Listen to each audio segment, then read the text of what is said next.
Going to be on the 7 Habits of Highly Effective People by Stephen Covey.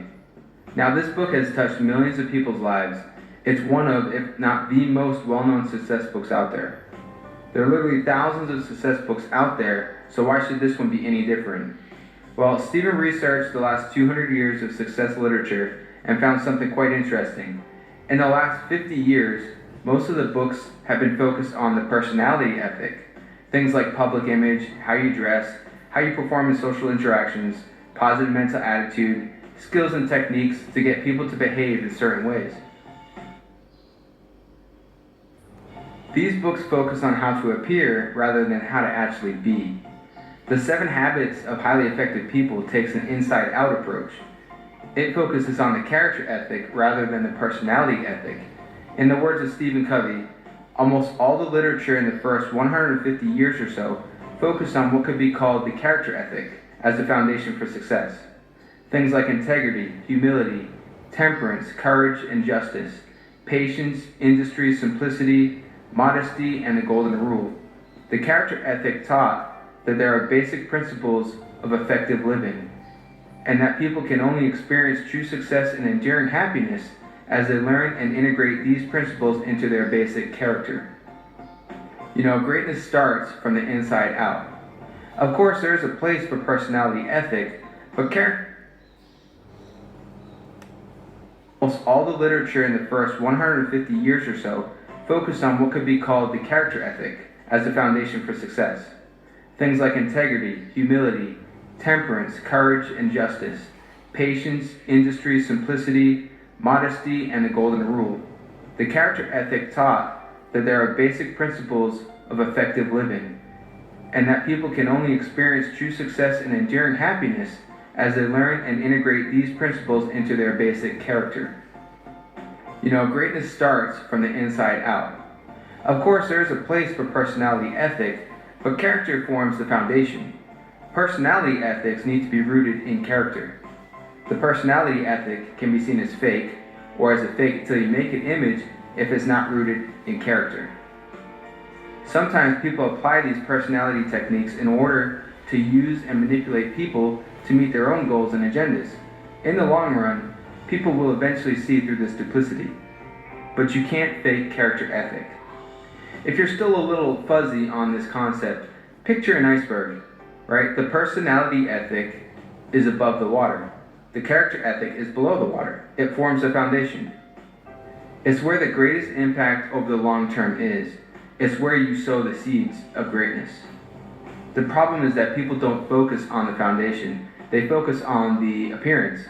They're looking for shortcuts and quick fixes, but there are no shortcuts. There is no quick fix program.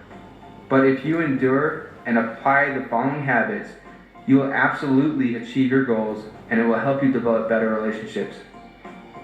A bit of a long intro there, but necessary to understand the principles this book is based on. So let's jump into the 7 habits. Circle of influence. The circle of concern consists of all the things that are out of your control, like the weather, politics, what people think of you, the economy, other people's mistakes, and other people's opinions. The circle of influence consists of all you read, what skills you learn, your enthusiasm, how you spend your free time and who you spend it with, your habits and hobbies, and so on. With that said, there are 2 ways to live life. You can either be reactive or proactive. Reactive people complain about the things that are out of their control. Their environment and outside forces affect their performance and their mood. Additionally, they don't take action or ownership of the things that they can control. And then you have the other type of person. They are proactive. This type of person realizes that their decisions determine their life, not their conditions. Proactive people don't complain about things they can't control. Additionally, they take action to improve the things that they can control. Proactive people understand that sometimes we may not have complete control over a certain situation, but we can control how we respond to a situation. So let's look at an example of how a proactive and a reactive person responds to the same situation. 2 people take a test and then they both fail. One blames the teacher and gives up. The other takes responsibility and ownership, studies harder, and tries to improve themselves. The reactive person complains about how bad the teacher is, and the proactive person asks, "What can I do?" They look at themselves first instead of blaming and complaining. Don't focus on what you can't control, focus on what you can control. Take responsibility, and keep in mind, as you become more proactive within your circle of influence, it grows bigger. You bring more power into your life. Even if you only implement one habit out of these 7 habits I'm going to go over, make it this one. This one alone can have a huge impact on your life. In life, you either act or you're acted upon. Habit 2 is begin with the end in mind. All things are created twice. The first time it's created is in your mind, and the second time is in the real world. So let's look at how it's created in the mind first. To get where you want to go in life, you need to have a map. You need to determine your life goals, your destination, and you also need a plan on how to get there. Otherwise, you're just aimlessly wandering around in life. So where do you want to go in life? Have you sat down and clearly defined the type of life you want? Do you know where you want to be in 5, 10, or 15 years from now? If not, then you're wandering around aimlessly at the whims of everyone else. Let me put it another way. Picture your life like a ladder. You're climbing up the ladder of life, working hard, doing the right things, and making progress up the ladder month by month, year by year. Then as you get toward the top of the ladder, you suddenly realize your ladder was leaning against the wrong wall the whole time. A lot of people live their lives like this. They don't have a vision for their life. They don't have what Stephn calls a personal mission statement. You need to make a conscious effort of where you want to end up, or other people will control your life and where you end up going. This is why this habit is so important. You need to figure out your destination first and then work towards it. If you're not really clear on what your purpose is, then think about the end of your life. How do you want to be remembered? Why do you want to be remembered for that? Find your purpose and make sure it has a strong why behind it. Not something like having a lot of money, but something that you have a real passion for. You weren't put here to make money, buy stuff, and then die. You have something to contribute to the world. You can add value. So find out what that is. Instead of asking what life has to offer you, ask what you can offer life. So take the time to think about your purpose, think about your values, and write them down. Your personal mission statement can be as simple as Will Smith's, which is, I want the world to be better because I was here. Very simple, and what you do is you keep this mission statement at the forefront of your mind, and whenever you make a decision, you see if it's in alignment with that mission statement. This will keep you on track. Go crazy, create your ideal life and your legacy. It can be whatever you want, dream big, and don't hold yourself back. Most of the time, the thing that holds us back is ourselves, so don't let self-doubt get in the way. Realize that anything is possible, so define how you want your life to be right now. Don't let the past or anything else hold you back. You write the script to your life, no one else. You are the programmer. Alright, habit 3 is to put first things first. If habit 2 says you're the programmer, then habit 3 is write the program. This is the second creation. As you learned in habit 2, all things are created twice. First in the mind, and then in reality. Habit 3, putting first things first, is where you take the steps and actions required to make your vision a reality. This is where we begin examining our daily routines and habits. Ask yourself, what's the most important thing for you in this moment? It's probably your significant other, finishing school, improving your health, or your family, right? It's not checking Facebook or Instagram. So why do we spend so much time doing these useless things, right? We need to get into the habit of putting first things first. Taking the time to focus on what really matters and focusing our efforts on what's going to get us to where we want to be in life. Really start questioning the scripts and the habits in your life. We've all fallen into the vicious cycle of waking up late, eating poorly, leaving late for work, rushing through traffic in a state of stress, being unorganized at work and being pulled in 1,000 different directions, and then getting home, eating fast food because you're tired, and then falling asleep late because you watched some new TV show. And then you wake up late the next day to do it all over again. This is the perfect example of not putting first things first.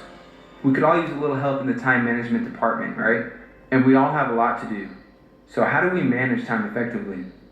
Usually we all write things down on a giant to-do list, and we tend to go in order from top to bottom with no real priorities. This is not the way. Or you schedule things on a calendar, which is a decent practice, but with one interruption, our whole game can be thrown off. You could also try daily planning based on priorities, but again, one interruption or emergency can mess it all up. Most of us fall into this time management scheme. But there is another way. The best way is to categorize things by urgency and importance. Stephn developed a cool quad chart for this, and you need to categorize items in the following. Quadrant 1 is urgent and important. This is putting out fires, emergencies, and kind of the reactive mindset.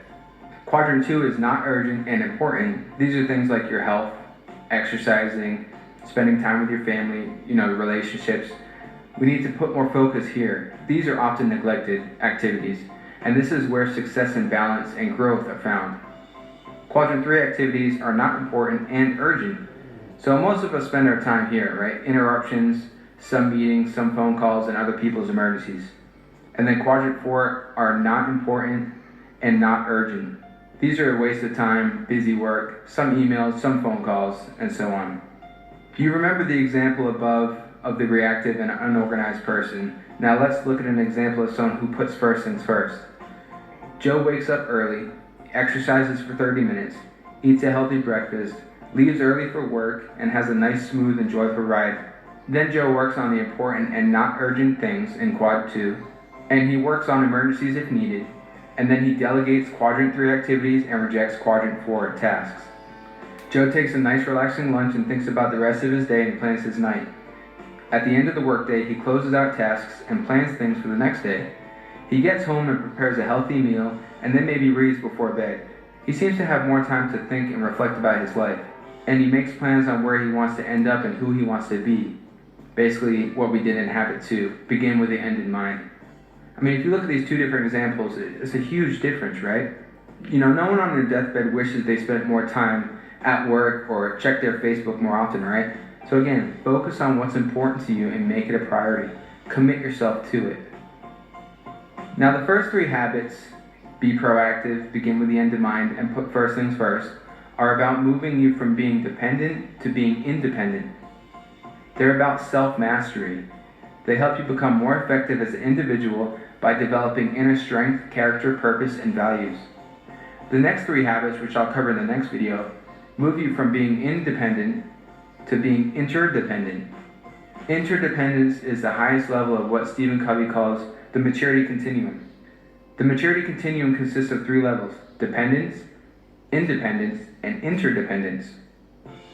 Dependence is like the relationship between a child and a mother, or even sometimes between a boss and employee, if the employee lacks their own inner strength, values, and purpose. It's the attitude of you. To move from dependence to independence, you have to nail those first 3 habits. Be proactive, begin with the end in mind, and put first things first. This is the attitude of I. Most people think independence is where it's at, right? They think this is the highest level, but in fact, interdependence is the highest level. Interdependence is where you think like a team. Think family, think marriage, right? A team mentality. We accomplish what we want together. It's the attitude of we. We can combine our talents and our abilities to make something even better. Habits 4 through 6 will help you deal with people, how to read the needs of people, how to empathize, and how to cooperate. And keep in mind, you have to move from being dependent to independent before you can truly become interdependent. So go ahead and check out part 2 of the summary, where you can learn about habits 4 through 7. I'll link to it right here.